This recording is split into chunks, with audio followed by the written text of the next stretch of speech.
Buena noche de domingo, Mendoza. Bienvenidos a una nueva emisión de Círculo Rojo, el programa que se preocupa por las cosas que nos pasan a los mendocinos, a los argentinos. Recta vertiginosa, los días que vienen en la Argentina, las elecciones que vendrán, la de hoy en Santa Fe, allí nosotros cubriendo en vivo, directo, la instancia de lo que allí suceda. Como siempre, el agradecimiento a la gente de Canal 7, a los trabajadores, a las trabajadoras del canal por hacer posible que estemos los domingos a la noche en vivo, directo, desde los estudios de Canal 7. Decíamos, las pruebas electorales, hoy Santa Fe, una parada clave en donde, bueno, ya estamos recibiendo datos que Juntos por el Cambio está celebrando con mucha contundencia allí y, por supuesto, Patricia Bullrich tratando de festejar, de celebrar ese triunfo, de tomar como propio en uno de los distritos clave.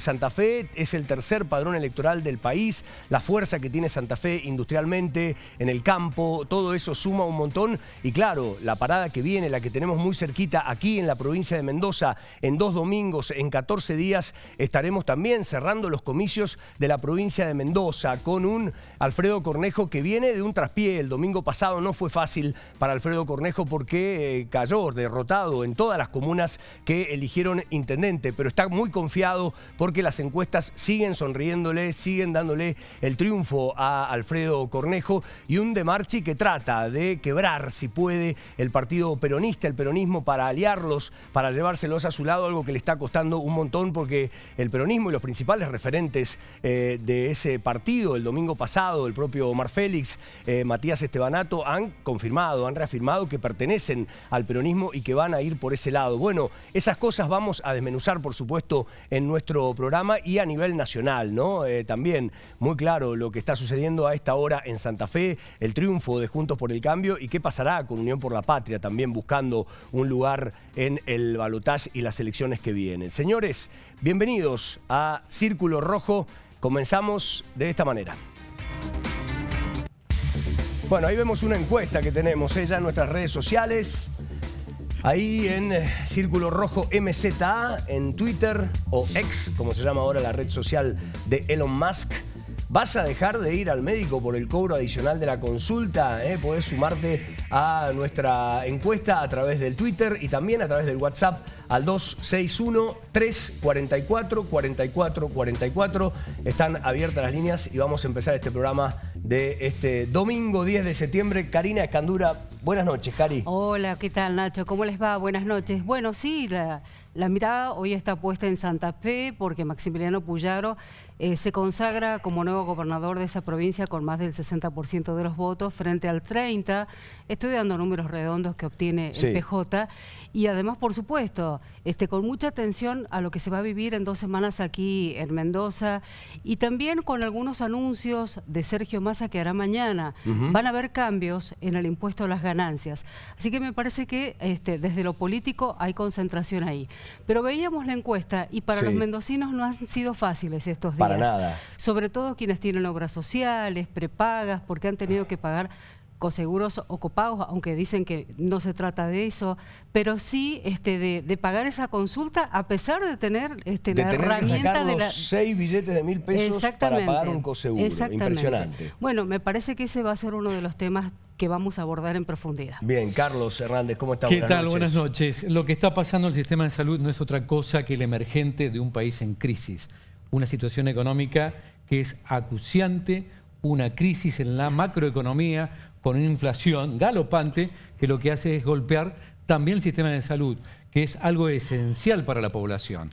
Las políticas públicas, ya sea con los efectores estatales o efectores privados, tienen que brindar la cobertura necesaria y en este momento no se está haciendo. Un conflicto que se ha visto en Mendoza, pero que se traslada a todo el país. Bueno, uno de los tópicos de esta noche. Bien, bueno, y vamos a sumar como siempre, el círculo nuestro se amplía, suma nuevos actores. Los tenemos a Bernardo y Farid, que los presentamos de esta manera.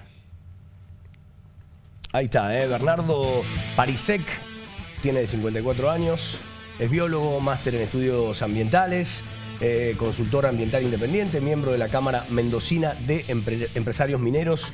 ¿Cómo estás, Bernardo? Buenas noches. Gracias por venir. Muy buenas noches. Muchas gracias por estar. Bueno, y también lo tenemos a Farid Nalim. ¿Cómo estás, Farid? Bien, buenas noches. Vamos con la placa de Farid, por favor. Ahí está, 43 años, Farid, licenciado en Administración y máster en Gestión Ambiental de Empresas y Energías Renovables. Es cofundador y CEO de Reciclar. ¿Cómo estás, Farid? Bueno, te saludamos de vuelta. Buenas noches, gracias por venir. No, gracias a ustedes por la invitación. Bueno, qué temas, ahí estamos porque justamente tenemos, que es muy interesante lo que trae Farid, porque nos invita al primer foro de innovación Mendoza, y nosotros también aquí en Círculo Rojo le damos despliegue a innovación, emprendedurismo y desafíos de la ciencia, como propone Innovación Mendoza, desafío de la ciencia, tecnología e innovación en la sociedad del conocimiento. Bueno, una de las claves, ¿no? Y quizá uno de los secretos de la Argentina, quizá allí también esté uno de los secretos de la Argentina, digo, de poner allí el foco y empezar a pensar en todas las cabezas notables que tenemos. Estratégico, Nacho, el tema de la economía del conocimiento, que está explicando buena parte de las exportaciones que tiene Argentina. Total. A pesar de este año ha sido muy crítico en materia de exportaciones, pero la economía del conocimiento sigue floreciente. Ya el año pasado creció más del 20% respecto al año anterior. Esto es exportación, por ejemplo, el sector informático, servicios empresarios. Es mucho lo que tiene que generar la República Argentina como estrategia de crecimiento, de desarrollo, de empleo de calidad, y esto es capital intelectual, valor agregado. Es bueno este foro que se va a hacer en Mendoza con actores internacionales y locales muy importantes como el caso de Farid. Claro, ¿vas a participar vos, Farid? ¿Vas a estar ahí? Sí, el lunes 18, ahí en el auditorio de IMSA voy a estar participando entre los expositores mendocinos. Vamos a ver, como vos dijiste, sí, internacionales y creo que hablando de decisiones que tenemos de la Argentina en el tema político y hacia dónde vamos a apuntar, creo que el capital humano, la innovación, sigue siendo la herramienta que puja y que puede generar cambios económicos para la Argentina. Entonces, creo que en eso la Argentina y Mendoza somos innovadores desde la parte del conocimiento, como también qué es lo que hacemos nosotros a nivel empresarial. Y además hay que decir, Nacho, que Farid es el presidente de Valos, que es una organización muy importante donde además impulsan ideas estratégicas para la provincia. En ese sentido, y para que las empresas sean sustentables, ¿cómo se está trabajando? Digo, ¿cómo el empresariado está mirando estos temas?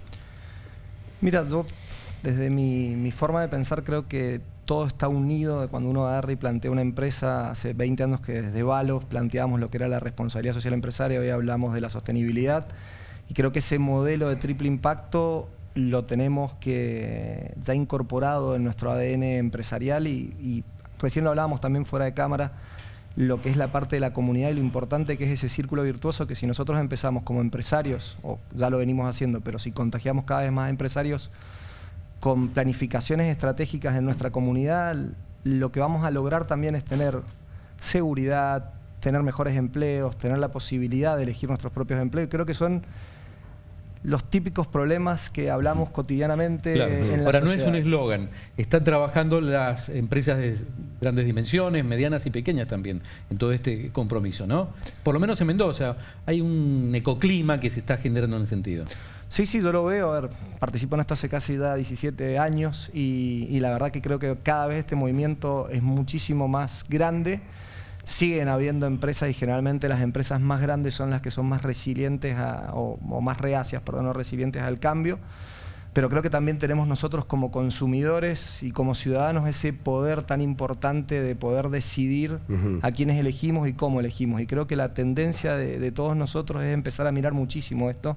Es decir, che, elijo a tal persona por esto, y a lo mejor en ese sentido, con el problema grande que tenemos económico, de poder decidir a lo mejor por un precio o por otro, de elegir un producto, empezamos a fijarnos en eso. Ahora, en 15 días se elige gobernador aquí en la provincia. Recuerdo que hace 4 años, cuando Rodolfo Suárez se planteó la campaña, lo hizo muy fuertemente desde la minería y no se pudo. También cada vez que hablamos de la economía se habla de cambiar la matriz productiva. ¿Se puede hacer minería? Se lo pregunto a Bernardo, a Farid, desde la sustentabilidad, digo, cuidando el medio ambiente.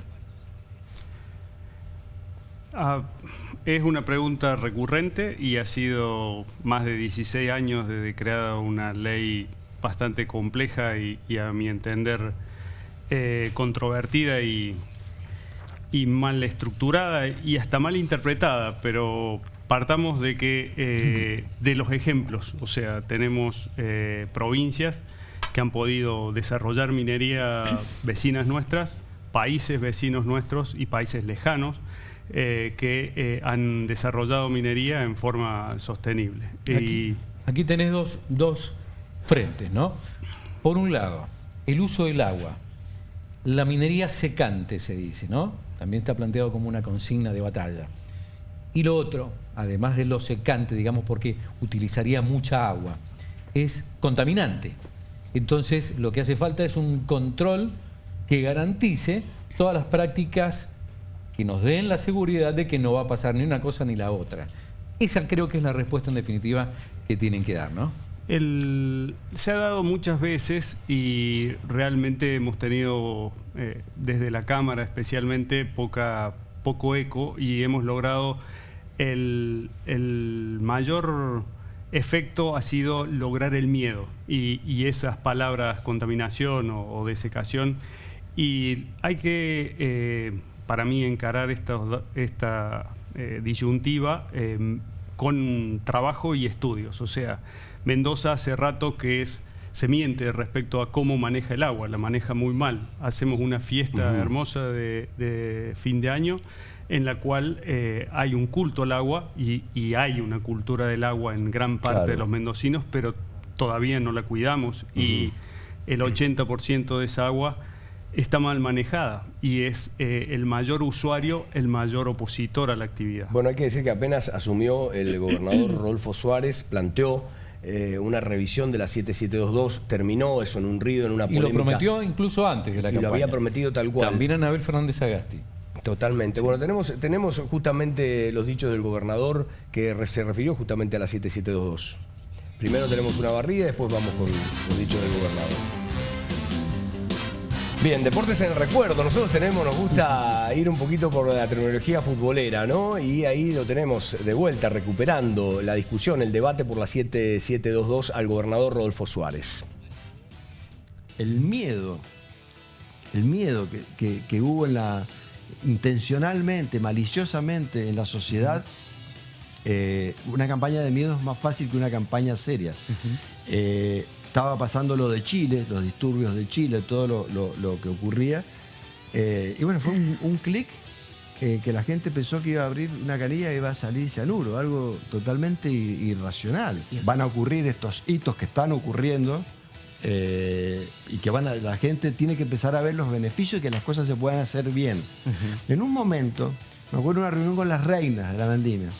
La reina de la vendimia, después que me escuchaban, decía, la verdad que el gobernador tiene razón, pero usted y a lo mejor su equipo va a gobernar 4 años, después si viene otro y los controles no son los controles y no son serios para gobernar. O sea, la gente tenía muchas cuestiones en la cabeza, pero sí les aseguro en lo personal que el 5 o 6 de enero estaba en el patio de mi casa, estaba destruido. Claro.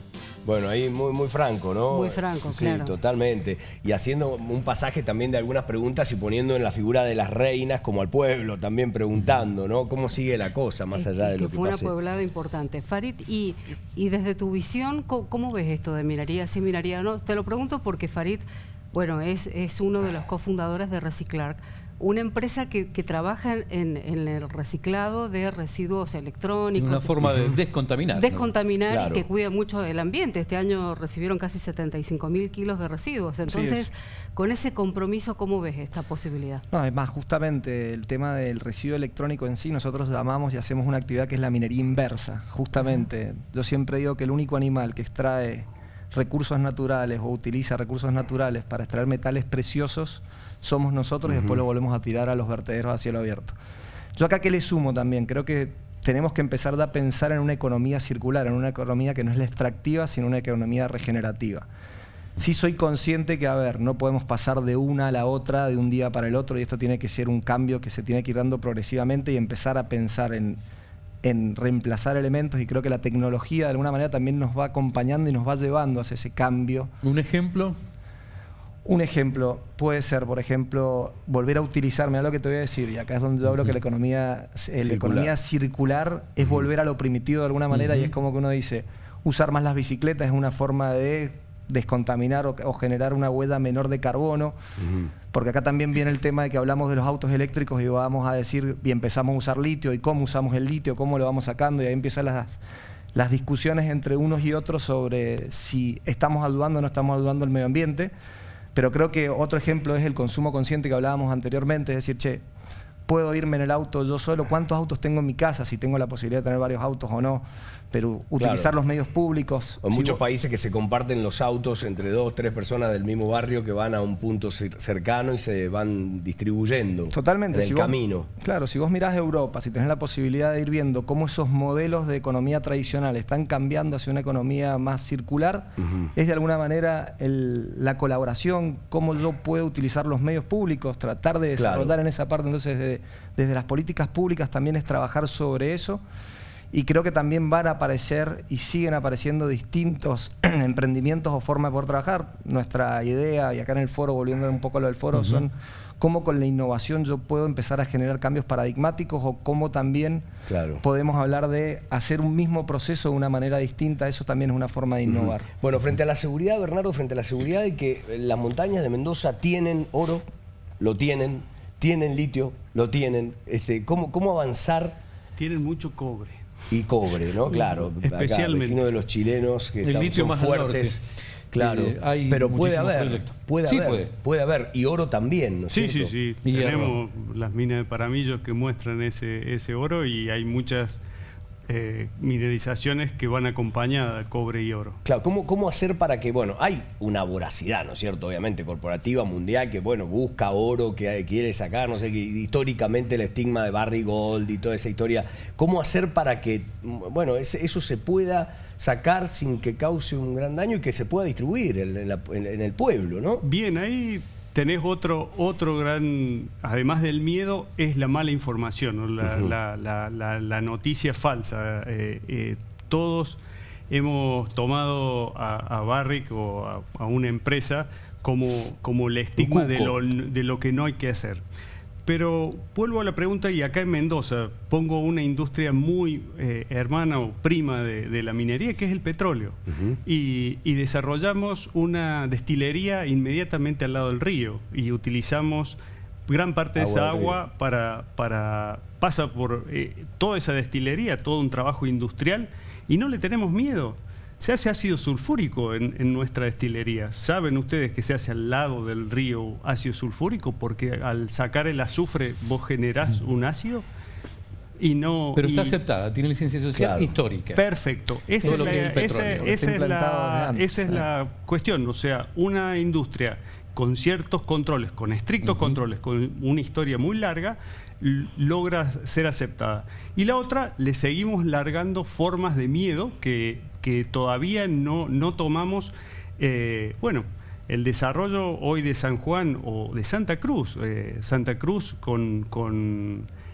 tiene una provincia hermana como es Chubut, que se niega absolutamente a desarrollar minería y bueno, tiene enormes problemas económicos y ya el petróleo no es lo mismo y hace un paralelismo. En el marco de la ley vigente hay proyectos que van avanzando, ¿no? Tenemos proyectos en Malargüe de minería metalífera y además lo de potasio Río Colorado.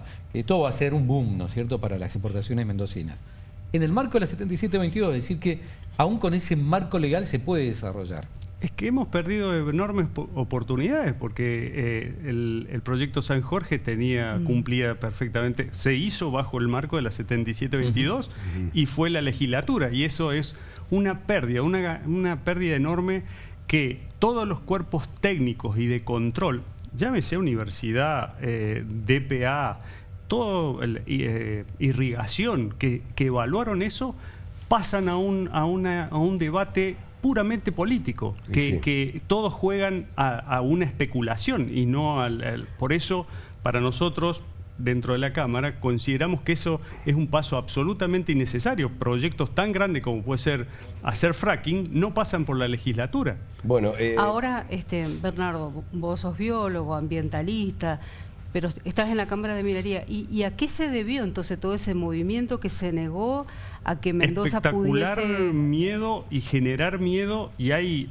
organismos, y entre ellos también ha habido grupos de intelectuales y académicos y científicos que se dedicaron a gente muy creíble a crear ese miedo. O sea, gente que habla del agua, o sea, una ley que absolutamente no tiene una protección especial sobre el agua. La minería, y les cuento, es importantísimo verlo, y hay proyectos de vuelta en países vecinos para ver cómo se maneja el agua y cómo se la cuida, cómo se la recircula, cómo se reusa el agua en forma regular. Claro. Y especialmente cómo mejora sistemas hídricos, como también un proyecto planteaba mejorar la pérdida de agua en nuestros canales mediante el uso de las regalías mineras. Hace un ratito decías que acá en Mendoza se hace un derroche espantoso del agua y que se hace una fiesta de fin de año. ¿De quién es la responsabilidad? ¿Quién? ¿Todos los usuarios? ¿Desde irrigación? O sea, ¿quién? Creo que tenemos que, desde irrigación, tiene que hacer un mea culpa importante, así como los que hacen y que trabajamos en minería también, porque hemos sido malos comunicadores. Muchas veces, y acá hay un histórico, yo en varios artículos lo he mencionado, de que el minero, cuando descubre algo, que es un tesoro, una mina, generalmente se cierra y trata de mantenerlo. Y muchas veces la palabra más común era queremos un perfil bajo. Y el perfil bajo no es no conocer algo, sino es darlo a conocer cuando uno desea. Generalmente era silencio, y ese silencio, uno de los mayores problemas que ha tenido la minería es callarse. Claro, porque sin dudas ahí hay una puja también de la comunicación, del mensaje, ¿no es cierto? Porque Totalmente. Claramente, yo soy sureño, los alvearenses 7 de cada 10 están en contra de la minería, los malargüinos 7 de cada 10 está a favor, somos vecinos, vivimos en una misma región, y claramente ahí hay una falta. También hay intereses. No, claramente. Porque los alvearenses no tienen la posibilidad de desarrollo minero, tienen agricultura. Digamos, la agricultura ocupa más del 80% de la disponibilidad del agua, que cada vez menor, año a año. Tenés un 80%. Tenés algo para uso industrial y tenés más del 10% para uso humano según cada río. El río Mendoza es el que más agua consume, ¿no es cierto?, de uso domiciliario, de uso humano. Pero digo, la gran proporción se lo lleva a la agricultura, y que va achicando su frontera agrícola porque hay cada vez menos disponibilidad de agua. Claro, el agricultor como que no eso? quiere compartir el agua tampoco, Claro, ¿no es cierto? ¿cómo No se soluciona eso? Con inversión, con tecnología, con un desarrollo que hace falta, y para eso también hace falta plata, hace falta capital. Claro, grandes el Estado, privados y demás. Es más, hay alguien que se dedica al tema de tecnificar el agua, que dice, desarrollemos la minería porque debemos sacar las regalías suficientes como para las inversiones que están haciendo falta en tecnología e innovación para el uso del agua. Bueno, y ahí estamos, un poco empantanados, estamos en el medio de esa discusión. Tal cual. Bueno, ¿y cómo ves cómo se sale de esta discusión? Porque pareciera haber, ¿no?, un debate permanente instalado en distintos lugares de la comunidad, ¿no? En las escuelas, en las universidades, en la calle. ¿Cómo se sale de este debate y cómo se llega a algún lugar en donde podamos encontrarnos todos? Mira, yo creo que con información, con la posibilidad de diálogo, a ver, no estoy diciendo ninguna de las cosas que sean nuevas, pero creo que hay muchos factores de desconfianza que tenemos en los controles, en los estudios. Entonces creo que también tienen que haber debates constructivos y con hechos reales, ¿me entendés? Con investigaciones que realmente muestran cuánto es el daño ecológico que se va a realizar de esta manera, cuánto que no. Y también creo que es muy importante, porque hablamos mucho de la parte social, y creo que uno de los grandes problemas que tenemos es el desequilibrio ambiental y social y el económico, ¿entendés? Yo creo que estos tres pilares tienen que estar presentes y hipotecamos uno por otro, ¿me entendés? Hoy estamos hablando a lo mejor de minería y decimos, bueno, estoy hipotecando lo ambiental porque el rédito económico que necesito para una inversión en la parte agrícola para poder lograr esto, y vos decís, ¿y los que vienen?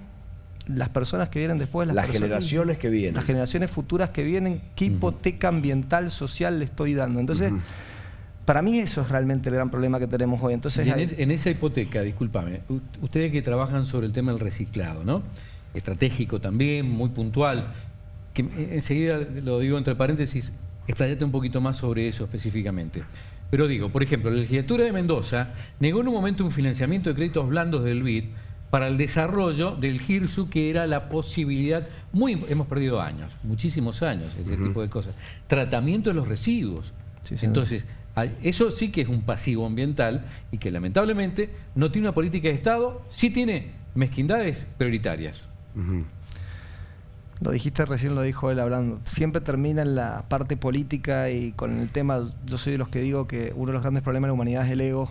de las personas, entonces creo que en vez de construir, deconstruimos de acuerdo a lo que nos lleva a nosotros o quién fue el que lo hizo y quién no fue el que lo hizo. Yo soy de las personas que piensa que no importa quién lo hace, si nos va a ayudar a todos. Entonces, en eso, que vos lo decías justamente con el GIRSU, creo que también fue uno de estos temas que se quedó parado y perdimos presupuestos, porque eso es lo que pasa. Claro. Presupuestos aprobados, como que agarro y digo, claro, te apruebo la plata para que la puedas usar, usala, y no la terminás usando, y después decís no tenemos recursos para poder llevar algo a cabo. Subejecutar. Bueno, claro. te decía, ese reciclado, a ver, algún consejo también para la comunidad, cómo trabajar esos temas, tener una computadora que ya te sobra, Sí, una serie de cosas.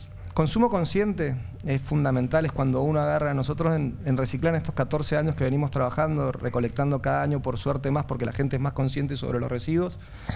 ¿Qué decimos primero? Tratemos de reparar las cosas. O sea, a mí me conviene, y a mí que me convendría como empresario, si lo decimos de alguna manera, y que me entraran mayor cantidad de residuos, exacto. Pero yo que digo primero, si vos lo podés reusar, reutilizalo, reparalo. Si vos tenés algo que funciona todavía y podés dárselo a alguien para que lo pueda usar para ese mismo fin, dáselo para que lo use. Y después, también hablando de consumo, es cuándo tengo que comprarme algo. ¿Lo necesito? ¿No lo necesito? Son como los primeros pilares. Ya después de ahí, cuando algo se rompe, como una computadora, nosotros tratamos de combatir día a día, porque lamentablemente de acá salimos y sacamos una computadora a la calle y va a haber dos canales, el formal o el informal. El formal se lo lleva el camión municipal, si no tiene convenios con alguna empresa que se dedique al residuo electrónico, que por suerte Mendoza en eso también hay que decir que se ha avanzado mucho. Entonces hay lo que son los puntos limpios y se trabaja bastante bien en este sentido. También tenemos un canal informal, que ahí es donde yo hablo de la hipoteca, del desequilibrio social con lo económico. Ustedes, Farid, trabajan, bueno, han ganado licitaciones para el gobierno y algunas comunas. ¿Otros gobiernos de otras provincias, de otros lugares, también les piden reciclar todas las cuestiones electrónicas? Sí, en Cuyo trabajamos también, hemos trabajado con San Juan en su momento, también con San Luis, tenemos después algunas empresas privadas de distintas partes de la Argentina que también trabajan con nosotros por el modelo que nosotros hemos planteado, creería que disruptivo a nivel del residuo electrónico en sí, porque tenemos distintas unidades de impacto. La primera es la concientización, ahí sí es a donde voy. O sea, ustedes que me permitan hablar de reciclar acá, le permitimos que personas empiecen a decir, che, ojo, yo saco un residuo electrónico a la calle y contamino. Entonces eso ya es un avance muy grande, porque uno deja de ser ignorante cuando se transforma en responsable de algo cuando se lo explicaron. Yo a ustedes les he explicado que si sacan un residuo y va a quedar en su conciencia la próxima vez, hablando de electrónico o cualquier otro tipo, que saben que contaminan. Ese es el primer y gran paso, yo creo, en las cosas. Después de ahí tenemos desde Billú Sustentable, que hacemos aros y hacemos distintas cosas con el residuo electrónico, que lo hemos utilizado. Reciclado. Salieron recién hablando de la Reina de la Vendimia, ha estado en las últimas 3 eventos de vendimiales, han tenido las reinas residuos electrónicos hechos por nosotros. Entonces siempre ahí es donde está la innovación para darle una solución, porque también creo que acá está la responsabilidad de los ciudadanos y de los empresarios. Yo no le puedo estar todo el tiempo pidiendo al Estado cosas. O sea, hay un momento que también tenemos que asumir nosotros de decir, bueno, ¿yo de qué me hago cargo? ¿De qué yo soy responsable y cómo yo puedo solucionar algo? Porque si no, nunca vamos a lograr cosas y siempre el culpable es el otro. Bernardo Parisek, muchas gracias por haber participado esta noche en nuestro programa. Te volveremos a convocar seguramente, porque el tema minería da para debatir mucho más. Me quedan un montón de preguntas, ¿no? Como si hay números, ¿no? El impacto real que puede tener la minería en nuestra provincia, cantidad de trabajos, cantidad de cuestiones que pueden cambiarse, ¿no? Realmente. Muchos cambios se pueden hacer. Gracias, Bernardo. Farid, muchas gracias, Farid. Muchas gracias. Gracias a ustedes. Bueno, Farid Najim va a estar participando en el Foro de Innovación, que es el primero que se va a hacer en la provincia de Mendoza, los desafíos de la ciencia, la tecnología y la innovación en la sociedad del conocimiento. Pueden tener más información si van al Instagram, @innovación_Mendoza, @innovación_Mendoza. Ahí pueden tener también más información y también inscribirse a este interesante Foro de Innovación Mendoza. Señores, como siempre, también salimos a hacer buenas notas a las calles con el querido Facu Cailá, que nos trae, en este caso, una nota interesante, como siempre. ¿Cómo estás, Facundo? Buenas noches. ¿Cómo estás, Nacho? El placer de saludarte a vos y a toda la audiencia. Y en este caso salimos a la calle a entrevistar a Franco Fusari. Alguien a lo mejor lo tiene del mundo del saxo, de la música. Bueno, él fue mutando, él fue descubriendo también su pasión de emprender. Hoy en día es un empresario, junto a su hermano y un socio más. Tienen 3 cafés-restaurantes, una pizzería, van a abrir uno en el parque. Pero queremos saber cómo fue ese proceso de no quedarse en la música, que era lo que él estaba haciendo, de salir de su zona de confort, porque era alguien al que le iba bien, y de pasar a trabajar en un grupo grande, de manejar gente, de dar empleo. Todo esto nos contó Franco Fusari, además de las dificultades que tiene emprender en la Argentina. Lo escuchamos a Franco. Vamos. ¿Cómo pasaste de ser uno de los saxofonistas, si no el más referente de Mendoza, a ser un empresario? Se termina dando un poco orgánico, pero lo hice durante un montón de años, desde muy chiquitito lo del saxo. Arranqué también por ahí con una corazonada y de una cuestión así que siguió también porque un compañerito del colegio tocaba y dije, bueno, voy a empezar a tocar. Empecé a tocar piano, después sumé clarinete, después sumé saxo.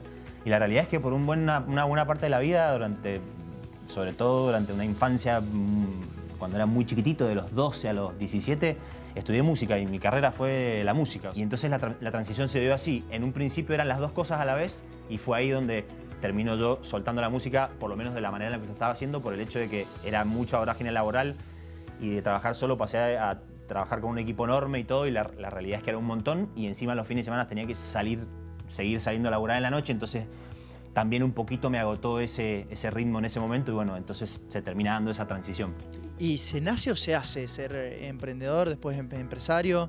¿Se tiene un gen, algo que desde chico te llama a ser, como decís vos, no me imaginaba haciendo la música toda la vida, al menos de esa forma o de esa faceta?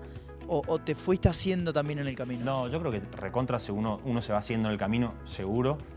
Puede haber alguien que tenga ya una corazonada de chico. A mí realmente me tenía un bichito desde bastante chico, pero quizás también era por un roce familiar, un roce de amigos y gente que yo veía que quizás emprendía o tenía una pequeña empresa y me seducía el hecho de decir, a mí me gustaría hacer esto, lograr esto y demás.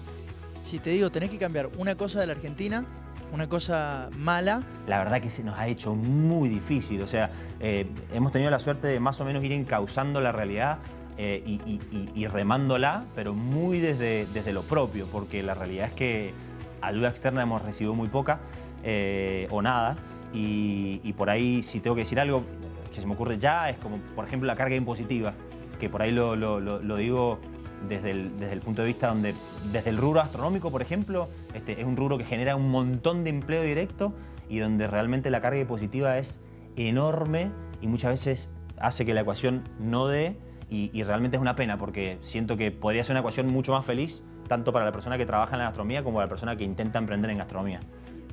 Sin entrar en el nombre, pero si yo te digo, alguno de los 3 candidatos que salieron primeros, ahí primero, segundo y tercero, en las PASO presidenciales, ¿te genera esperanza por ahí? Vengo de recién de una charla de un economista y me está pasando que me cuesta muchísimo creer todo, porque la realidad es que si me guío por lo que yo he vivido a nivel personal desde que nací y en estos 33 años, la verdad que ha sido una cosa más difícil que la otra, una piedra más difícil que la otra, ha sido una rueda que nunca, por lo menos en mi corta experiencia, lo que se ha dicho, se ha hecho.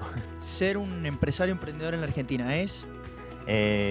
difícil, osado, y también puede ser algo muy reconfortante, por así decirlo, si uno encuentra su línea, ¿no?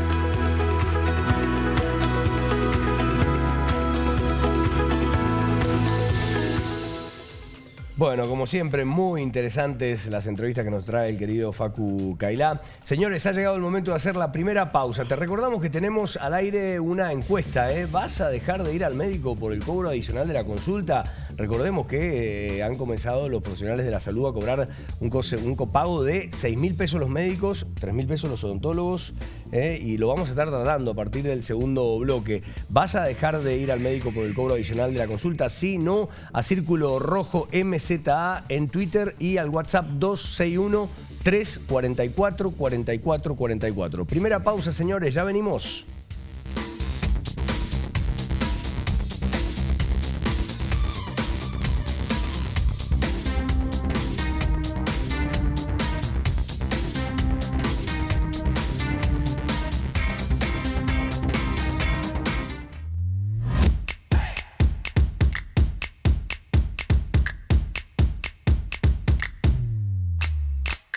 Estás en el 7.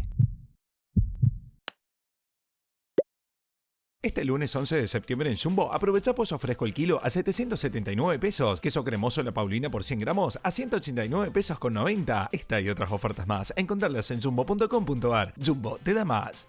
¿Sabes por qué Hepatalgina hace tan bien? Porque combina las propiedades de la alcachofa, la boldina, el mentol y la zanahoria. Todos ingredientes naturales que ayudan al hígado a aumentar la producción de bilis y a sentirnos bien. Lo tenés que probar. Con Hepatalgina, sentite siempre bien. Y también todo el poder digestivo y protector de Hepatalgina concentrado en prácticos comprimidos. El mejor momento de pensar en tu futuro es hoy. Fundación Grupo América, a través de su programa Vendimia Solidaria, te da la posibilidad de estudiar en la Universidad de Congreso. Becas 2024. Ingresá ahora a www.ucongreso.edu.ar e inscribite para aplicar en la carrera que elijas. Tenés tiempo hasta el 29 de septiembre. Becas 2024. El camino a un futuro mejor. Es una iniciativa de Fundación Grupo América junto a la Universidad de Congreso. Celeste y blanco, los colores que pintan nuestro corazón. Los mismos colores del cielo, del mar, de las nubes, la nieve y la espuma. Nuestra bandera, la bandera argentina, alta en el cielo, la más bella de todas las banderas. En Canal 7 la honramos y por eso llevamos una bandera para tu escuela, la que flamea en cada rincón de nuestro país y también en tu escuela.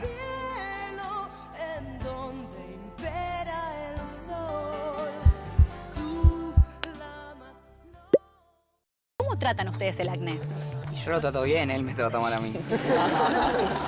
Yo empecé a usar Adermicina antiacné. Está muy bien. Adermicina antiacné tiene adapaleno. Es un retinoide que usamos los dermatólogos para evitar que se obstruyan los poros y se formen las lesiones. No me quiero ilusionar, pero ya en 2 semanas y algún cambiecito ya noté. El tratamiento dura de 4 a 8 semanas. Si tu piel hablara, pediría Adermicina. Buen día, bienvenidos. Hola, Lu. ¿Cómo le va, Clarini? Y me dices un montón, Adri, Leo, si yo soy un montón. Bienvenida a ella. Llega volando con su capa dorada. Es Perla al rescate. Mejor de mañana. De lunes a viernes a las 9. Estás en el 7.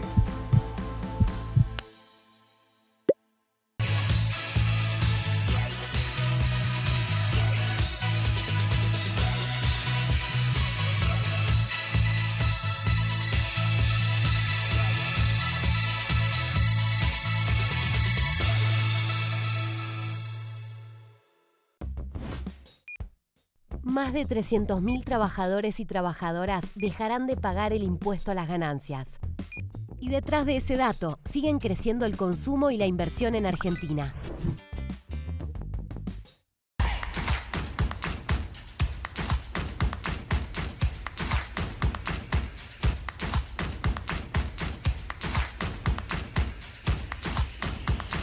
Estás en el 7.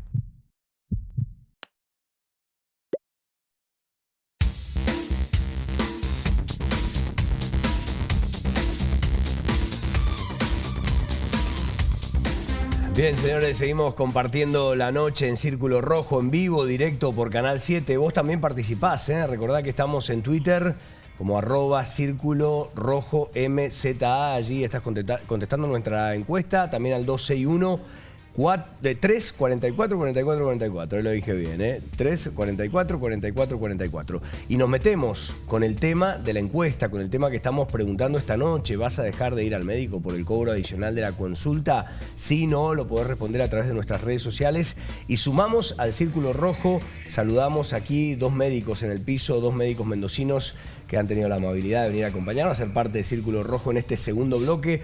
Presentamos a Sandra y Andrés, señores, ¿eh? Van los dos. Ahí tenemos a la doctora Sandra Mota, tiene 43 años, la doctora es médica clínica, está en el Centro Médico Palmares, jefa del servicio de clínica médica en el Hospital Encinas. Sandra, buenas noches, ¿cómo estás? Muchas gracias por haber venido. ¿Qué tal? Muchas gracias, buenas noches. Bienvenida. Bueno, también lo tenemos al doctor Andrés Alfredo Donadi, lo presentamos a Andrés. Ahí. El doctor Andrés Donadi tiene 48 años, es médico cardiólogo, director médico de la clínica de Cuyo. Doctor, buenas noches. Buenas noches, ¿cómo les va? Muchas gracias por estar acá. Bueno, nos metemos con un asunto calentito. Calentito. Esta semana los médicos me parece que no la deben haber pasado muy bien porque deben haber recibido algunos mensajitos, ¿no? De cómo van a hacer eso, qué está pasando acá. A ver, ¿cómo lo contarían ustedes? No, los pacientes la verdad que han sido muy comprensivos y la verdad que les agradecemos mucho el acompañamiento. Los pacientes hacen mucho esfuerzo por mantener sus obras sociales, sus prepagas, y ellos la verdad que no les parece tampoco justo, y les parece justo nuestro reclamo. Ah, bien, ¿sí? Bien. En general ustedes mayormente encuentran esa recepción en los pacientes. Sí, la verdad que sí. Porque los médicos hace rato que la vienen pasando mal, 90 días de atraso para cobrar, ¿no? Muy mal, muy mal. Realmente, bueno, por ahí yo quería hacer una aclaración de que no es un cobro adicional de 6.000 pesos, sino que nosotros estamos hablando de un honorario mínimo ético de 6.000 pesos, que es lo que nosotros esperamos percibir por parte de las obras sociales. O sea que es libre para los médicos, pueden decir, no, yo cobro o cobro menos o cobro más, eso no es un número cerrado, fijo para todos. O sea, no es la obra social más 6.000. Claro. No es la prepaga más 6.000. No. Es el total. Se está pidiendo, claro, que el total llegue a eso. Algunas obras sociales, de hecho, están intentando llegar y algunas están proponiendo, han llegado a ese valor de honorario, pero bueno, nos falta todavía, sobre todo, las obras sociales. Las públicas. Las nacionales, las sindicales. Las prepagas importantes. De hecho, las sindicales, la verdad que son las que más se están acercando al honorario. OSEG, Unión Personal, algunas obras sociales, por ahí falta todavía el tiempo de cobro, que es lo que todavía estamos tratando de pelear, que no sea tan lejano, 60, 90 días y un poco más. Bien. Y las obras sociales grandes todavía no nos han dado una respuesta. O sea que con las sindicales se va actualizando de acuerdo con el salario, entonces hay paritaria, los salarios se van actualizando por la pérdida de poder adquisitivo, necesariamente tienen que actualizarlo, entonces también se van actualizando los ingresos de las obras sociales, sindicales. No así en otros sectores. Ahora hemos visto como un tire y afloje donde las prepagas decidieron subir el 7%, el gobierno les dijo que no, finalmente se los concedió y lo congeló hasta después de las elecciones. Entonces, aquí tenés un tema que otra vez se cuela, ¿no? Lo electoral, la macroeconomía, la inflación. Bueno, está buena la aclaración que hace la doctora. Es decir, bueno, si aquella obra social que llega a los 6.000 pesos de honorario, el paciente no deberá pagar nada. No deberá pagar nada y bueno, esperamos en los próximos días ya poder comenzar de vuelta a atender a esos pacientes. Y paradójicamente, decir, las privadas son las más difíciles, las que está costando más. Por ejemplo, pienso en OSDE, por ejemplo, por tirar un nombre. Por ejemplo. Ahora, doctor, y en las clínicas, los efectores privados, ¿cómo han podido resolver esta situación? La verdad que para nosotros ha sido una semana bastante difícil, porque arrancando el día viernes pasado, el anterior al viernes pasado, que es cuando el primero de mes, cuando arranca el conflicto, en realidad lo que se genera es mucha incertidumbre, porque en realidad no había una información clara de cómo se iba a trabajar. Es más, no sabíamos cómo íbamos a trabajar, porque en realidad las instituciones tienen convenios con las obras sociales o las prepagas que no podían caerse si la institución empezaba a hacer el cobro. En realidad los médicos tampoco tenían claro cómo se iba a hacer el cobro, si se iba a hacer a través de una factura que emitieran ellos, si se iba a hacer a través del consultorio. A ver, se generó un día verdaderamente caótico creo que para todo el mundo, tanto para los pacientes como para las instituciones como para los médicos. A partir del día lunes un poco ya empezó la situación a ordenarse un poco, pero en realidad quedamos las instituciones en el medio de este conflicto, porque en realidad es un conflicto de médicos con prepagas, no de médicos con instituciones, ni de prepaga con instituciones, sino en realidad es un conflicto médico con financiadores, que en realidad desde el punto de vista institucional entendemos bastante bien el conflicto que se ha establecido y en realidad tratamos de acompañar a las dos partes. ¿Por qué? Porque en realidad es la primera vez que se está sentando el médico con el financiador a discutir una pauta. Que en realidad vemos que si comparamos con el resto de las profesiones, los colegios de escribanos, el colegio de abogados, el colegio de arquitectos regula el honorario de su profesión a través de esa colegiatura que en medicina no pasaba. No ha pasado hace más de 30 años que no pasa. Ahora, ¿no hay un ente, por ejemplo, la Superintendencia de Servicios de Salud, el Ministerio de Salud, alguien que arbitre un poco toda esta situación? porque sé que la Confederación Médica de la República Argentina se reunió con las otras federaciones de las provincias y ha pedido que esto se lleve y se replique a otras provincias. De hecho, Córdoba, por ejemplo, lo está replicando. O sea, que está escalando el conflicto. Santa Fe. Buenos Aires, Santa Fe. De hecho, en Buenos Aires se está pidiendo un honorario mínimo ético de 8.000 pesos. O sea, esto se está replicando y bastante rápido.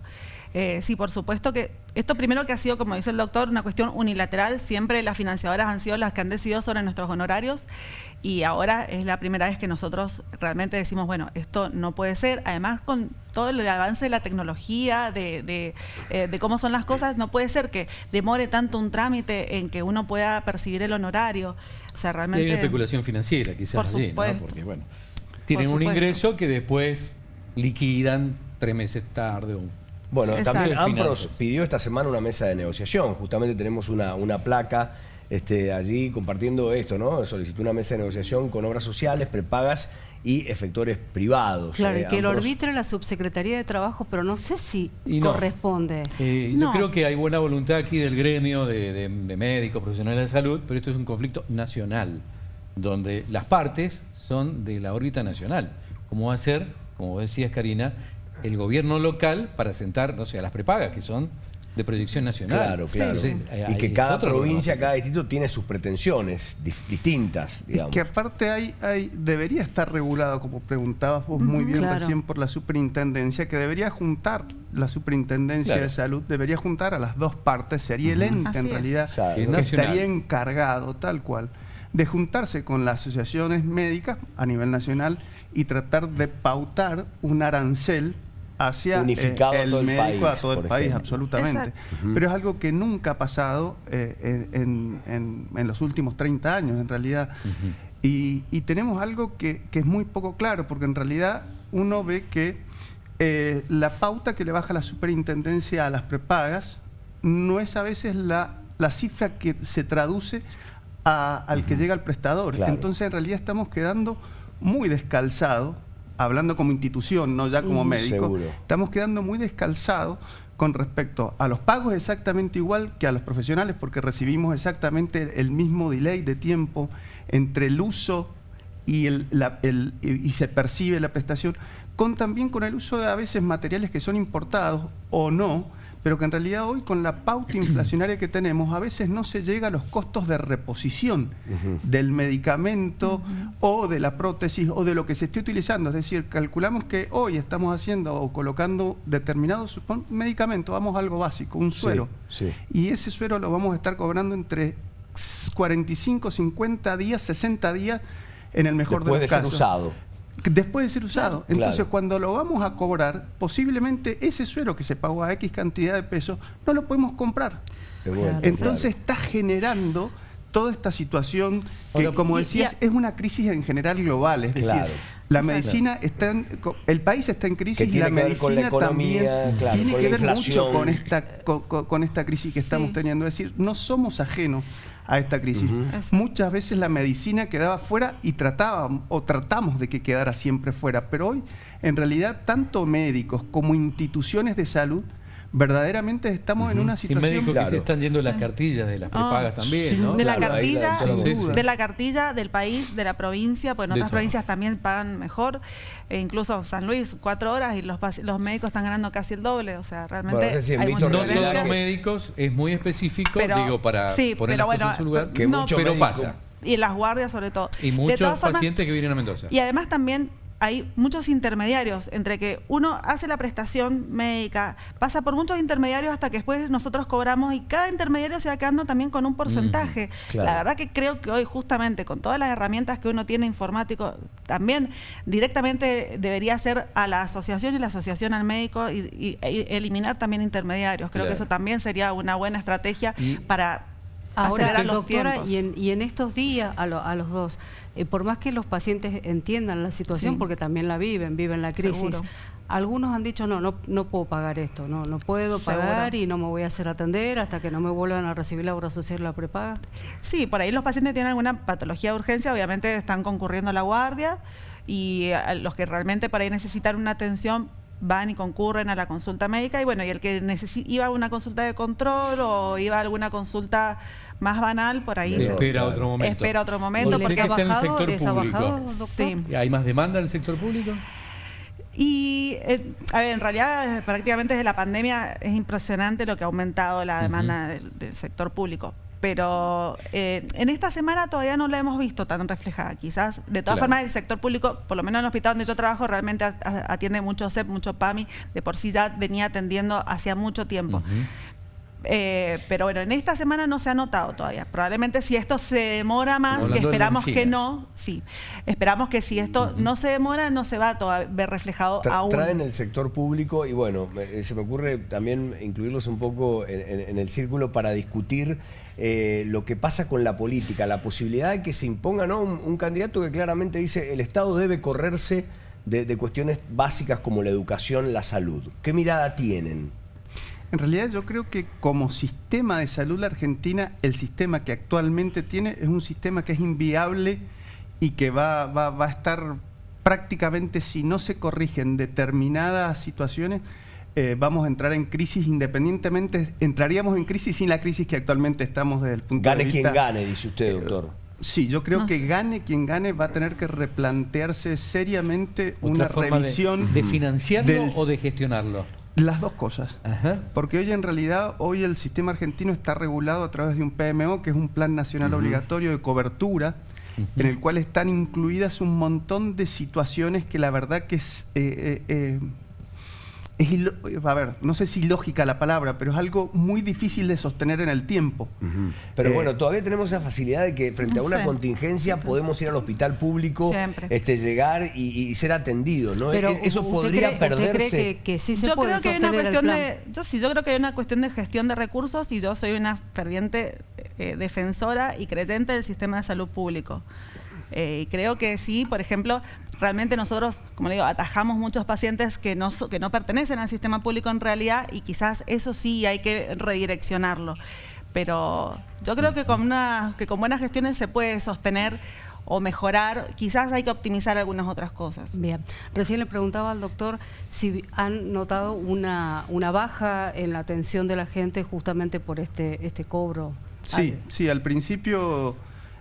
fue notable, y con el transcurso de los días de la semana pasada se fue, yo diría, casi normalizando. Hemos tenido cifras cercanas ya al 70 o al 80% de las estadísticas habituales que teníamos de atención a pacientes ambulatorios. Claro, es interesante porque también, de vuelta, la falta de información muchas veces, o la información confusa, ¿no? Que hay, que por ahí no permite al paciente o al que necesita ser asistido por algún problema de salud, tener claro qué es lo que va a pasar si va al médico, qué es lo que va a pasar si va a una consulta. Sí, ahora lo que estamos esperando es que esta situación se resuelva, poder sentarnos con estas financiadoras que todavía falta que nos den una respuesta, y bueno, si no se llega al honorario mínimo ético, y sí, habrá que plantear, porque hay legalidad sobre el tema del honorario mínimo ético, es legal, pero bueno, todavía no está implementado. Se ha utilizado en otras épocas también, y bueno, para que se llegue, la financiadora que llegue al honorario, bueno, no llegan a 6.000, bueno, si es 5.000, el paciente pondrá la diferencia. Será 5.000, habrá un arreglo, pero después tendremos inflación y otra vez. El tema es tener un mecanismo, ¿no? Un mecanismo de actualización más o menos permanente, armónico. Claro. Bueno, vamos a ver cuán confundida estaba la gente en la calle, porque nos gusta también salir a la calle en la semana a preguntar. Y preguntábamos esto, si la gente va a seguir yendo al médico más allá de los copagos, y esto nos decían.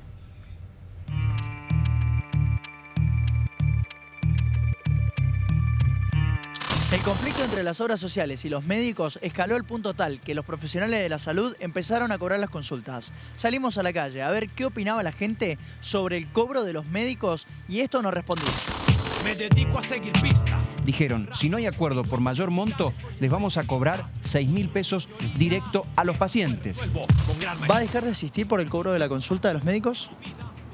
No, creo que el honorario que pretenden los médicos es muy justo. Pero tenemos que abonar igual porque, bueno, son coseguros supuestamente que te dicen, tipo ginecóloga, tenemos que abonar y te cobran igual. Te da un poco de bronca porque pagás una cuota, pero bueno, nada, vamos a seguir igual. No voy a dejar de asistir porque no queda otra. Así que entiendo que si congelan los aumentos de la prepaga y por algún lado tienen que cobrarlo. Así que si no queda otra va a haber que o no ir al médico o pagar la consulta. ¿Vas a seguir asistiendo por el cobro de las consultas? Y no, realmente no, porque es muy injusto. Estoy pagando 40 lucas de obra social y no es justo que yo tenga que pagar 6 u 8 mil mangos. Me van a seguir contando 50 lucas, va a ser la mitad del sueldo que yo cobro. Entonces no debería ser así. Los médicos no cobran muy bien, como es la parte de seguridad y la parte de educación. Por lo tanto, también hay una parte que hay que entenderlos. Cuando sea necesario voy a tratar de hacerlo. Yo sigo asistiendo. El motivo es porque soy paciente oncológica y no puedo dejar mi salud de lado por un cobro. Aparte me parece que es perfecto lo que los médicos están reclamando. No voy a dejar de asistir, me parece justo para ellos y la salud es una cuestión primordial, así que voy a seguir consultando y pagando lo que haya que pagar. 004. Muy interesante lo que dice la gente, muchos en sintonía con lo que decía usted, doctora, respecto de que, bueno, no, más allá de, nosotros estamos de acuerdo con los médicos, creemos que es un reclamo justo, me parece que principalmente fue por ahí. Después la confusión también, ¿no? Decir, bueno, aporto un montón para la obra social, no les voy a pagar más, ¿no? Cuando en realidad no es así. ¿Y qué hago con la factura? ¿Cómo hago el reintegro? Exacto. Todo eso es un lío. Esto se tiene que normalizar. Yo quisiera saber cómo. Sandra, recién tirabas una línea. ¿Hay alguna posibilidad, un puente de diálogo con las prepagas, los que tienen que tomar definiciones, con el gobierno nacional, lo que sea? Sí, lo hay. Se ha armado una mesa de negociación donde, digamos, el grupo de asociaciones de todas las especialidades, hay un mediador, que es el doctor Carlos Díaz Russo, donde en esa mesa negociadora se han estado sentando con algunas clínicas, algunos centros médicos, algunos hospitales privados, y bueno, hay una mesa de negociación donde, bueno, se están abriendo los puentes de diálogo, porque la idea siempre ha sido dialogar. Claro. Y buscar una solución, porque no es, bueno, no, esto es una cosa así, vertical.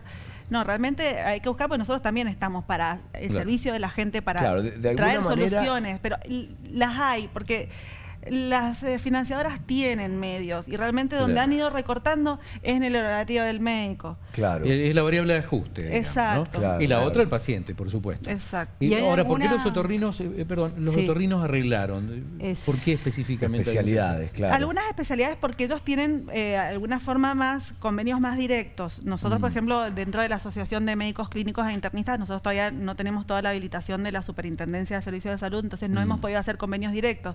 De todas formas, ellos no es que han cerrado solo para ellos, sino que ellos también están dentro de este grupo intersocietario y ellos están buscando el honorario para todos, no solo para los otorrinos. O sea, esto es un bloque, esto es para todos o para ninguno. Estos son 22 especialidades, ¿no? 22 especialidades. Bien, exacto. Y los otorrinos son los que más o menos han acercado partes. Sí, los otorrinos, los traumatólogos, los ginecólogos, son los que por ahí han tenido, son por ahí las asociaciones que llevan más tiempo y tienen quizás ya algunos mecanismos un poco más aceitados, pero bueno, de hecho hay muchas asociaciones en formación todavía. Bueno, es importante la fuerza de todos los médicos juntos, ¿no? Porque pienso, es como, lo pienso como una dinámica de paritaria, ¿no? Ustedes tratando de arreglar con lo que sería una patronal, que en este caso serían las obras sociales privadas, sobre todo, que son las más difíciles. Sí, coincido con la doctora en general que las variables de ajuste para los financiadores, que son las prepagas y las obras sociales, siempre hemos sido los prestadores, ya sea médicos como instituciones. En general, son muy pocas las instituciones de salud que hoy en la Argentina están por debajo o por encima de la línea de flotación de sus costos. Es decir, está muy mal la salud. Es decir, había hace poco una placa que mostraba Clarín que decía la salud a punto de muerte o la salud en crisis a punto de muerte. Y en realidad es así, es decir, tenemos hoy hospitales en Buenos Aires, como el Hospital Austral, que es un hospital de referencia.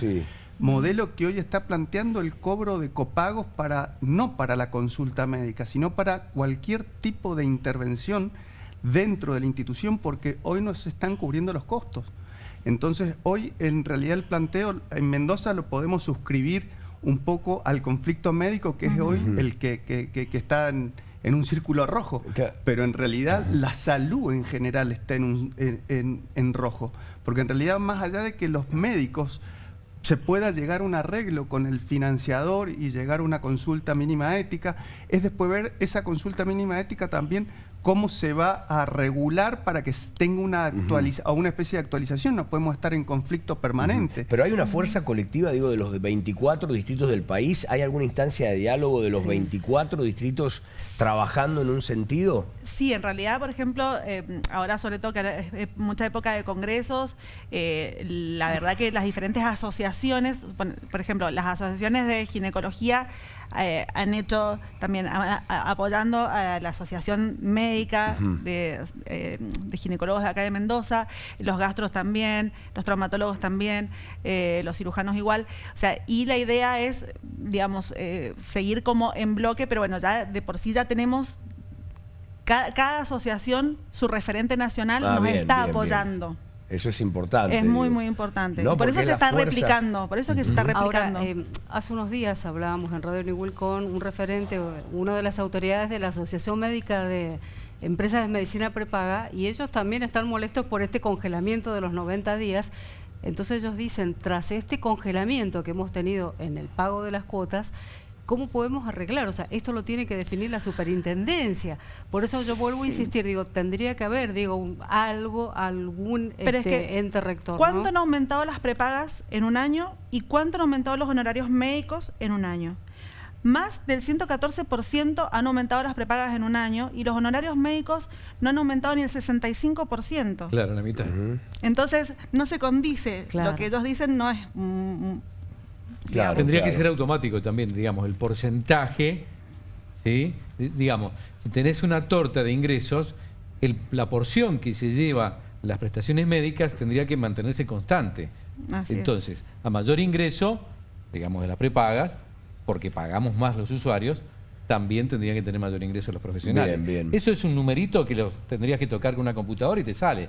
Pero bueno, son tire y afloje, ¿no? Permanentes. Digo, el Ministerio de Salud de la Nación, tendría que haber intervenido en esto, ¿no? Hace rato. Hace rato. Claro. Sí. Hace rato, porque lo único que ha hecho es marcar la pauta de incremento de la prepaga, pero no marca la pauta de incremento que la prepaga le tiene que dar a los prestadores, ya sean médicos o instituciones.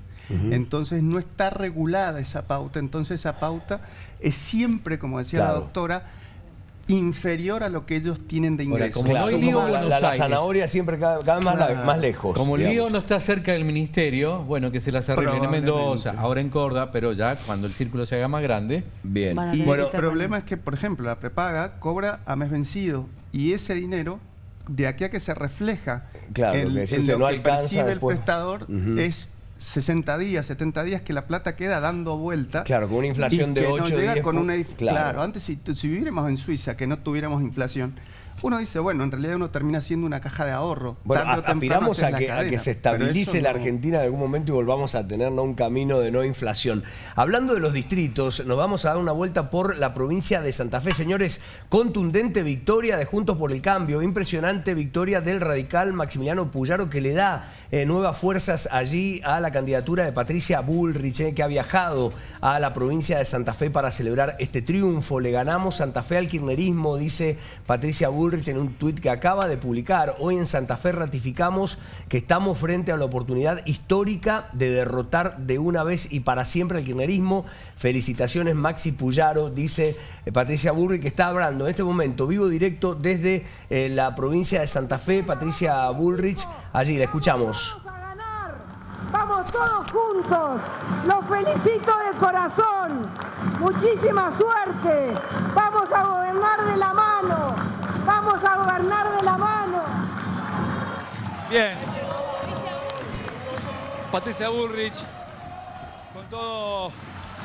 Bueno, ahí Patricia Bullrich, Maximiliano Puyaro, bueno, ya podemos decir gobernador electo de la provincia de Santa Fe. Que 58% de los votos. Un triunfo muy importante, chicos, porque viene a desbancar al peronismo. El peronismo de Santa Fe es un peronismo muy fuerte, que ha perdido una elección clave. Obviamente que hoy es un domingo en donde Patricia Bullrich está celebrando allí en Santa Fe y bueno, esto va configurando lo que serán los próximos domingos, que la próxima parada es el 17 en el Chaco, que esa elección tiene simbólicamente también una fuerza muy poderosa por lo que ha sucedido. En Las PASO le había ganado también el radicalismo o Juntos por el Cambio a Capitanich. En medio del ruido que hay por el caso de Merenciano Sena, ¿no es cierto? Exactamente. Y después 4% había sacado. Claro. No, el volumen de votos del Chaco no es significativo en términos nacionales, pero sí tiene fuerza simbólica, mucha fuerza simbólica. Y el otro domingo, el domingo 24, la parada de Mendoza, ¿no? Claramente allí en lo que se configurará también como bueno, una de las elecciones, una de las batallas. Ahí lo tenemos a Maximiliano Puyaro a esta hora hablando de la provincia de Santa Fe, gobernador electo. Lo escuchamos.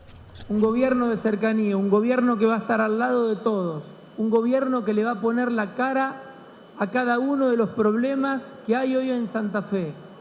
Un gobierno presente, un gobierno, Pablo, que no va a abandonar Rosario como te abandonaron durante 4 años.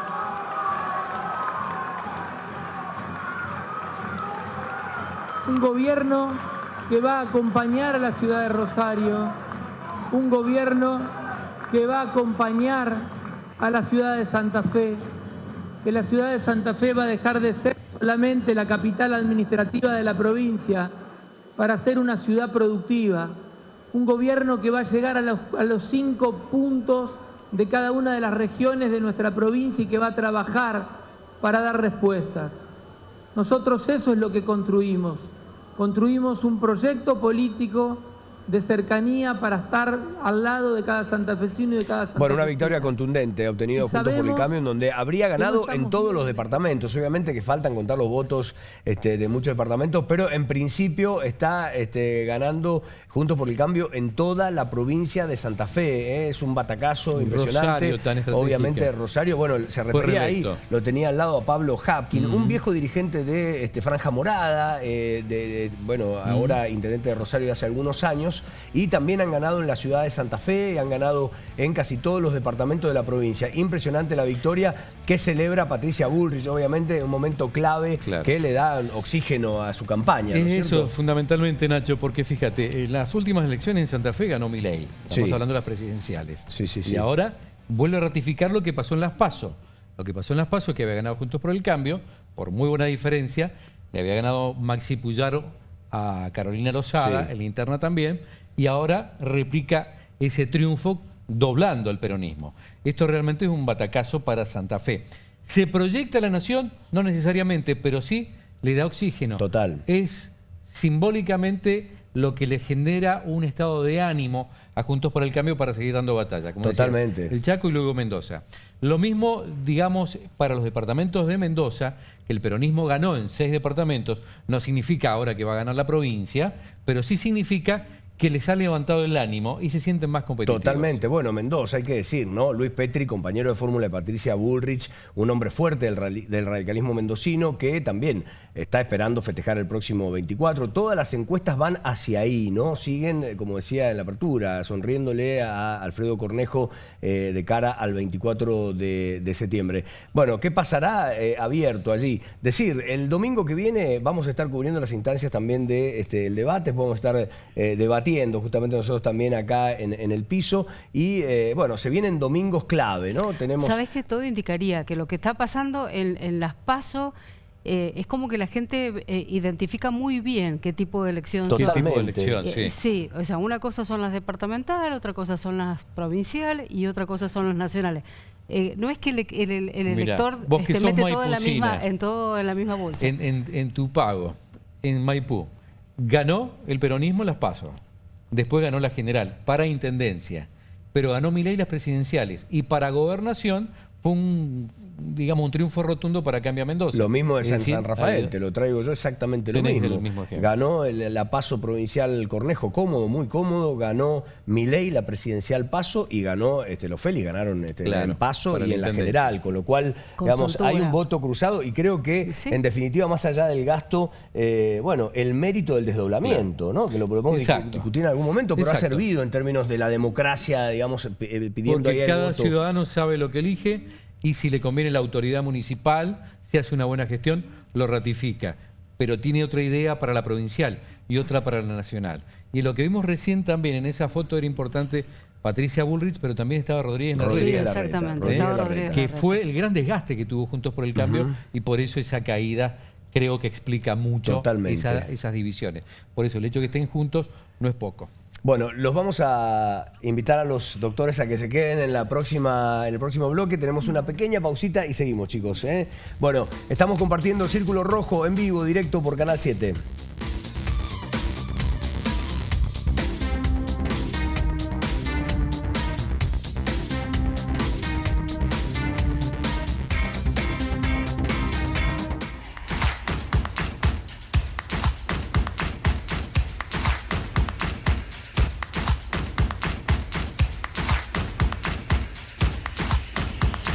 Estás en el 7. Llegó Dermicina Facial. La unificadora renueva la apariencia de la piel con extra luminosidad para pieles con manchas. Y una fragancia que es lo más. No testeada en animales, envases reciclados, sin parabenos y apto veganos, como me gusta a mí. Haceme caso y probalas. El precio es para que no te las pierdas. Nueva línea de cuidado facial a Dermicina. Ya llegó Ofertazos XXL. Hasta el lunes 11, aprovecha 50% en la segunda unidad de cereales, lácteos y perfumería, 3x2 en snacks y no te pierdas un 40% en cacerolas, sartenes, biferas, woks y mucho más. En Hiper Chango Más y Chango Más, pagas menos y llevas más. Aprovechalo también en masonline.com.ar.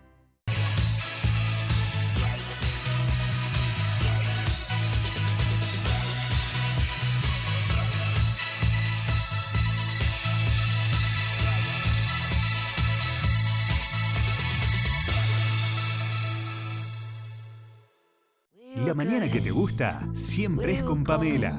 Actualidad y diversión. Este equipazo nunca defrauda. Desayuno americano. De lunes a viernes a las 10:30. Estás en el 7. Las articulaciones son los engranajes que nos mueven, pero sufren el desgaste, se vuelven rígidas y generan molestias. Llegó Infiltrex Polvo, único con 2 tipos de colágeno para huesos y articulaciones, con ácido hialurónico y vitaminas esenciales. Ayuda a robustecer las articulaciones, evitando el roce de los huesos. Un vaso de Infiltrex Polvo todos los días y volvé a moverte. Nuevo Infiltrex Polvo. Pusimos en marcha más de 6.500 obras en todo el país. Y detrás de ese dato, las economías regionales fortalecen su infraestructura local.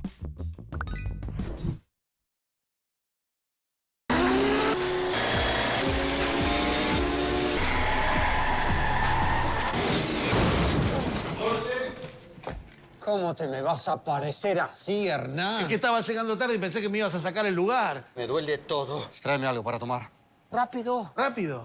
Tafirol Plus. Tafirol Plus. En una sola cápsula blanda, toda la potencia analgésica y antiinflamatoria para un alivio rápido de los dolores más intensos. Tafirol Plus, rápida acción para dolores intensos. Te deja 0 km. Tafirol Plus, rápida acción. Este lunes 11 de septiembre en Jumbo, aprovecha pollo fresco el kilo a 779 pesos. Queso cremoso La Paulina por 100 gramos a 189 pesos con 90. Esta y otras ofertas más, encontrarlas en jumbo.com.ar. Jumbo, te da más.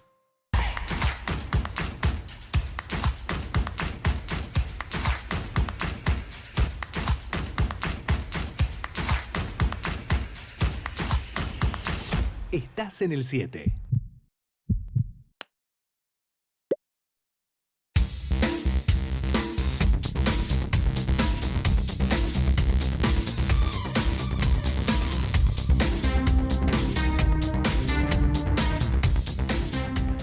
Bueno, muchísima participación en nuestra encuesta, la gente participando a través de la red social X, como se llama ahora, X, el viejo Twitter, el viejo pajarito, ¿no? Y eso es innovación también, Claro, y en nuestro WhatsApp ahí, ¿vas a dejar de ir al médico por el cobro adicional de la consulta? A ver cómo fue la encuesta, A ver cómo fue la encuesta. ¿Vas a dejar de ir al médico? Bueno, sí contestó el 85% de la gente, no contestó un 15%. Me parece que aportar acá el dato que hablábamos con los médicos. Bueno, en WhatsApp hemos tenido 500 mensajes de gente que ha participado de la encuesta, también a través de Twitter, y me parece que, bueno, aportar esto, ¿cierto? Hay cierta confusión, doctora. Esto no supone tampoco un enojo con el médico, supone que no te dan los números. Que no te dan los números. Sobre todo para aquellos que piensan que tienen que ir con los 6 billetes naranjitas en el bolsillo para pagarle al médico si va a ir a hacer una consulta, lo cual ha quedado claro después de la charla que hemos tenido que no es así. No. O sea, en realidad, hoy sí no como copago, sino como consulta particular. Es como que se han suspendido las consultas a obras sociales. Bien. De momento. Se va a reactivar probablemente esta semana las obras sociales que han llegado al honorario mínimo ético. Bien. Y con las que no se llegue, se tratará de, digamos, proponer este copago para llegar a ese valor. Un complemento, por ejemplo, arreglan con una obra social que sea 4.000 que le reconoce al médico, los 2.000 restantes lo pagará. Así es. Porque el ético básico es ese. Que actualmente están recibiendo ¿cuánto? 2.500, 3.000, algo así. 2.500 es lo que nosotros le facturamos a la obra social, pero no es lo que nosotros percibimos. Ni siquiera. No. No llegan a... No, 90 días. A 90 días, porque de eso está el alquiler, la secretaria, por ahí algún porcentaje se deja el centro médico, de acuerdo, no todos, ¿no? Y estamos hablando de la consulta médica. ¿Y las guardias también tienen que pagar? No. En las instituciones, yo hablo por Clínica de Cuyo, con la cual represento, en realidad en la clínica el único punto en conflicto es la consulta médica ambulatoria. ¿Y un estudio cardiológico, una ecografía, una intervención quirúrgica? Todo está cubierto por la obra social sin ningún tipo de conflicto ni copago, es decir, desde la guardia hasta exámenes complementarios como puede ser laboratorio, una radiografía, una ecografía, una tomografía, resonancia, una internación, una cirugía. ¿Y los valores los establecen las obras sociales, las prepagas? Los valores son los establecidos, en realidad convenidos entre signos de admiración que entre las... Porque medio vertical, digamos. Exactamente, es una decisión vertical. Es una decisión vertical de los tendrá que dar la venia, supongo yo, la Superintendencia de Seguros. La Superintendencia lo que baja es una línea hacia las prepagas de cuánto es lo que pueden incrementar. Pero no baja a cuánto la prepaga baja a los prestadores, que en este caso médicos e instituciones somos los que estamos en esa línea. Hay que decir que hemos hablado mucho de la Superintendencia de Salud y del Ministerio de Salud de la Nación, que no han querido hablar en todo este trayecto, porque la Superintendencia de Salud, ¿qué dice? Lo que diga el Ministerio de Economía, estamos viendo, no se quieran meter en el conflicto. Y el Ministerio de Salud dice es un tema de la Superintendencia de Salud. Digo, como para que la gente sepa que depende del por qué mismo estamos estado. hablando, por qué estamos hablando de estas instituciones que no están interviniendo en el conflicto. Chicos, la cuestión urgente, Santa Fe, a esta hora nos vamos con un acreditado de Canal 7 en Santa Fe, en este momento en el búnker de Juntos por el Cambio, donde se festeja el triunfo de Maximiliano Puyaro. Tomamos contacto con un santafesino, rosarino, también colega, Marcelo López Macía. Marcelo, buenas noches, viejo, ¿cómo estás?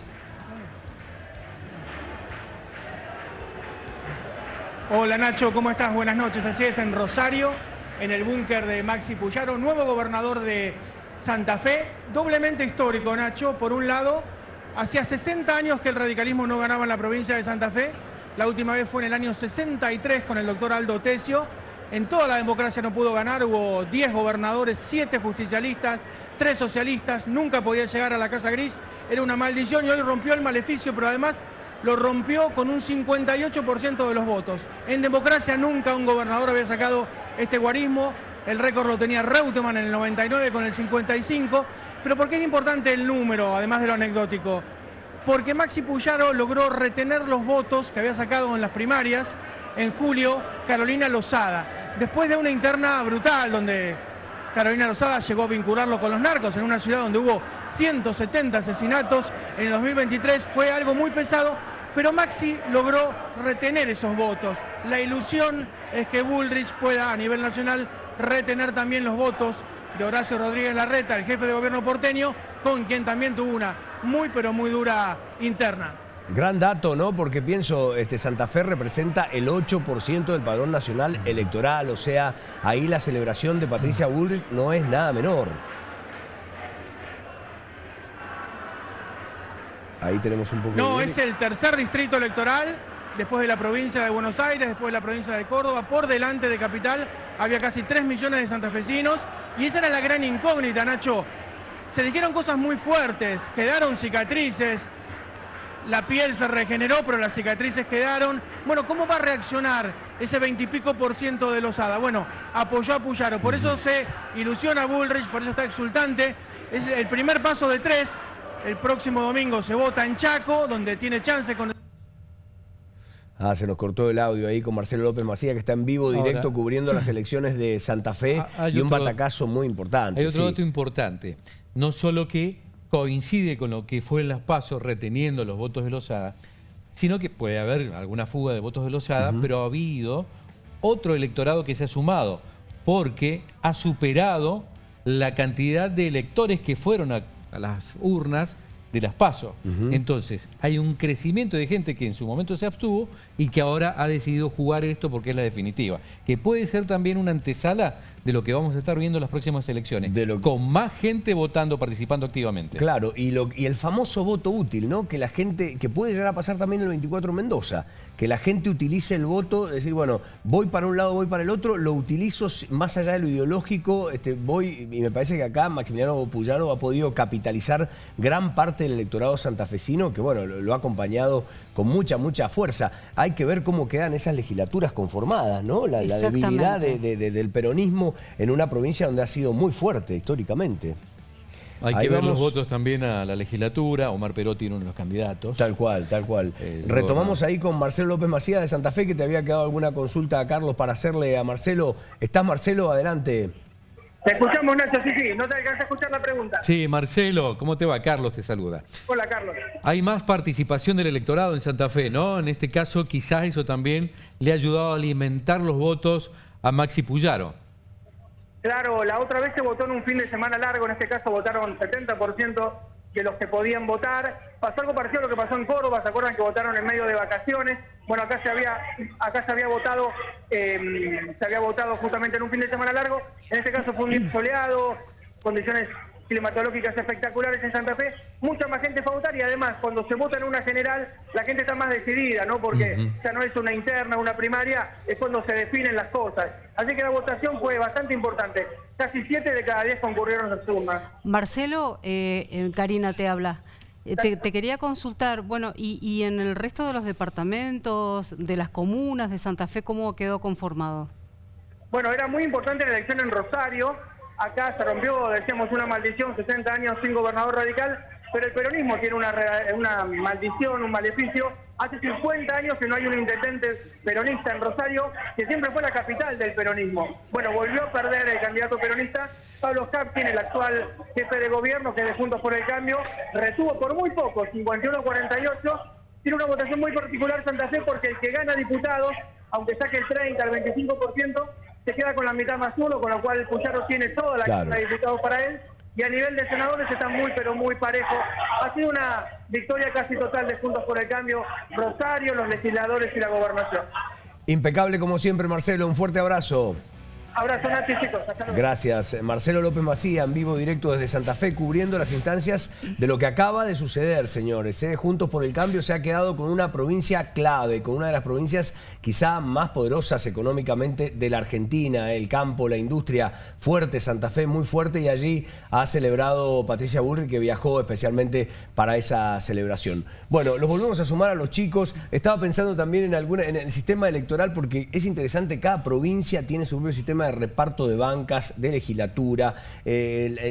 Bueno, hace años tenía Santa Fe la vieja ley de lemas, que eso impidió que, por ejemplo, el dirigente Horacio Sandizaga, que también era médico, que había ganado, llegase por el sistema de ley de lemas, llegase a la gobernación de la provincia.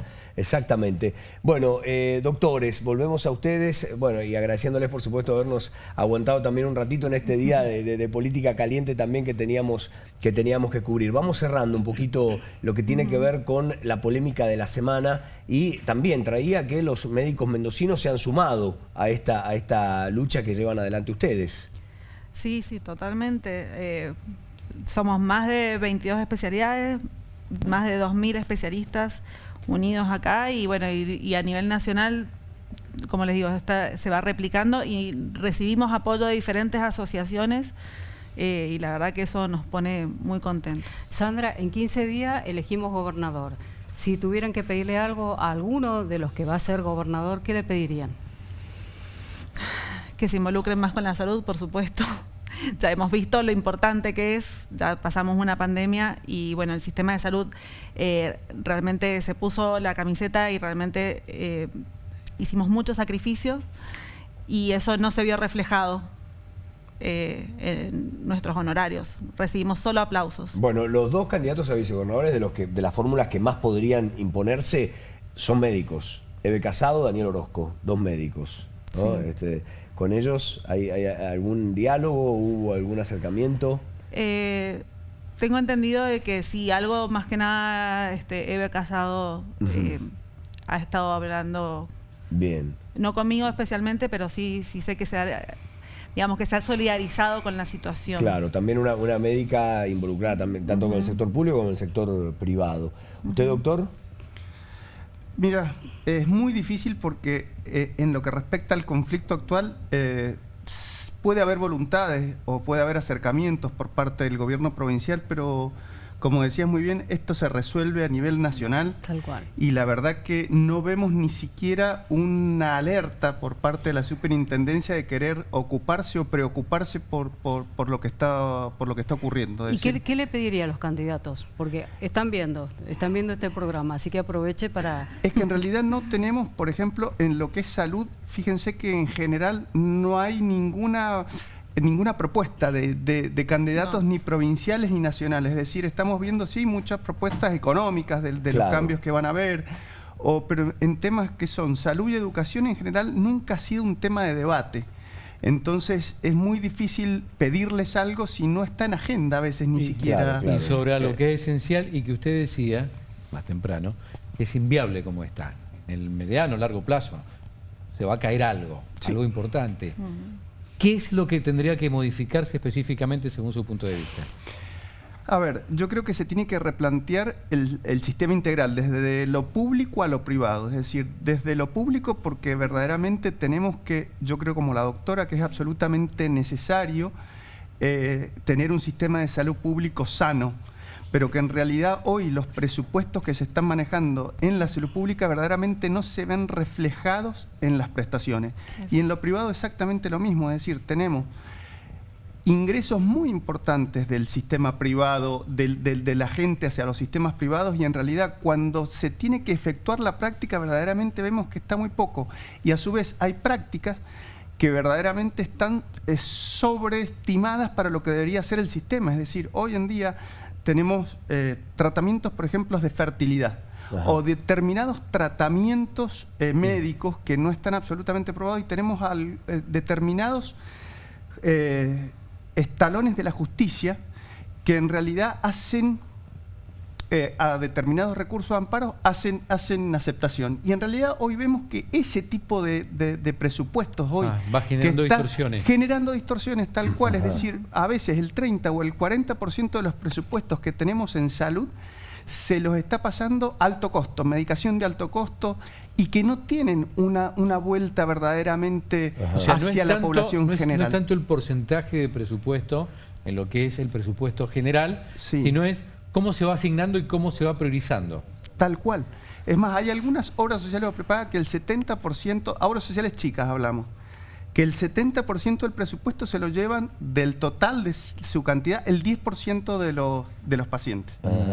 O sea, está directamente relacionado con esto, es decir, porque existe una sobredemanda de determinada prestación que verdaderamente no se puede bueno, o sea, por ahí se podría optimizar lo que ya está. Tal cual. No se trata de más, sino de optimizar lo que está. Tal cual. ¿No? Creo que igual hace falta. Inversión en salud hace falta. Se hicieron inversiones durante la pandemia porque era necesario, porque había un retraso en la inversión en salud, en equipamiento, en respiradores, en personal capacitado.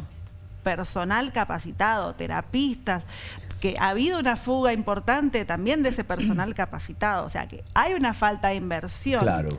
Es una deuda con la salud y con la población de muchos años, y lamentablemente sin plata no podemos avanzar en la medicina, porque la medicina va avanzando y nosotros estamos muy atrás. Incluso dentro de la Argentina estamos muy atrás de Capital Federal, porque hay más inversión allá. Eso lo vemos. Claro. Vamos, por eso decimos Dios argentino, pero vive en Buenos Aires. Y para muchas cosas recurrimos. Bueno, ingreso per cápita muy superior al de Buenos Aires que de las provincias. Es decir, hay todos hay una indicadores que redistribución. marcan una asimetría general, ¿no? Tremenda. Doctora Sandra Mota, qué gusto. Muchas gracias por haber venido esta noche a Círculo Rojo. Muchas gracias. Doctor Andrés Donadi, qué gusto. Muchas gracias. Un placer, muchas gracias. Señores, increíble. ¿Cómo anduvo el Sonda, chicos? Por favor, tírenme algo del Sonda, que estamos en vivo, directo. Bueno, ha sido bien complicado en Maipú y en Luján, en la zona de Las Heras, en el Chayao. No tengo exactamente el reporte. Si me hubiese dicho 5 minutos, pero, bien.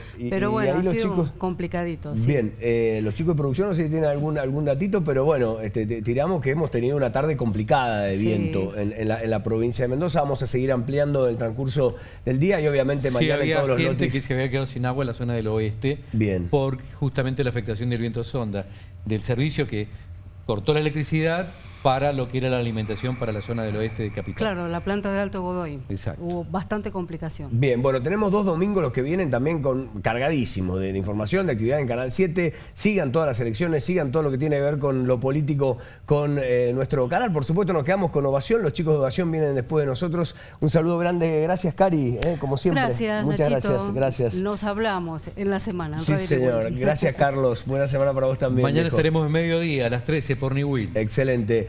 Buena semana para todos, señores. Nos volvemos a encontrar la próxima semana, como siempre, aquí en Círculo Rojo por Canal 7. Gracias.